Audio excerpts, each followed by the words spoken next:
that started as a letter. You know what I'm saying? I was writing a letter, and it was like, at that time when I was writing it, my daughter was so young that she wouldn't have been able to read it. You know what I mean? So I just started thinking like, I should write her a song. You know what I'm saying? Just for her, like a song strictly for her, and I should write it in letter form. You know what I mean? So like, when she is of age, you know what I'm saying? Because I don't lie to her, you know what I'm saying? I don't tell her that I was in college, or, you know what I'm saying? Right. Like some fathers do, stuff like that. Exactly. You know what I mean? But when she is of age and she can really understand the fight that I went through, she can hear it.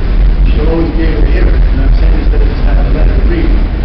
So it's hard like that. And I wrote half of that verse. I wrote half of the third verse, and I got stuck. You know, like I just couldn't. It's like an emotional verse, man. It was hard to keep going back to it, you know what I'm saying? And being in that place and trying to find the perfect things to say to her, you know what I mean? So I wrote like half that verse, maybe a little more than half of it, like 9, 10 bars or something, and I just left it alone, you know what I mean? And I never got back to it while I was in jail. When I came home though, you know, where I took the sample from, that's my grandmother, rest in peace, man. That was like her favorite song, you know what I'm saying? And I just remember waking up in the morning to that song all the time, and, you know what I mean? Like soft rock, you know what I mean? Like, that's my shit, you know what I mean? And I always wanted to sample it, man, because you know, the words that I did sample for the chorus just describe me so much, man. Like it evokes so much emotion in me, man. Like, you know, so once my boy D-Tech, man, that's who produced it, Broken Home producer, and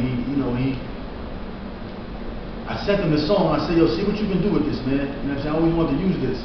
And when he put that beat together, he sent it back to me. Off the rip, I knew that verse about my daughter was the song. You know what I'm saying? I wrote the rest of the bars. They came right to me, man. And then the first verse and the second verse came like nothing. You know what I'm saying? It just came. It was pretty easy, man, to write that because I had been wanting, like that song evoked so much emotion in me, the original song, and I've been wanting to use it, you know what I'm saying? And I've been wanting to say certain things for so long that when I got it, it was just like a flood. I actually had like 4 verses to that, you know what I'm saying? I took the verse off because I felt it was too long, you know what I mean? And I'm going to use it on another song actually, you know what I mean? It's coming on my next project, the other verse of that, which is kind of like the wrap up of all 3, you know what I'm saying? Of all 3 verses, it's kind of like a summarized, you know what I mean?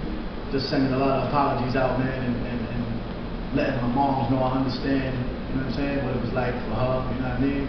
Now that I got a daughter, stuff like that, you know what I mean? Yeah, man, so that's how it came about, man.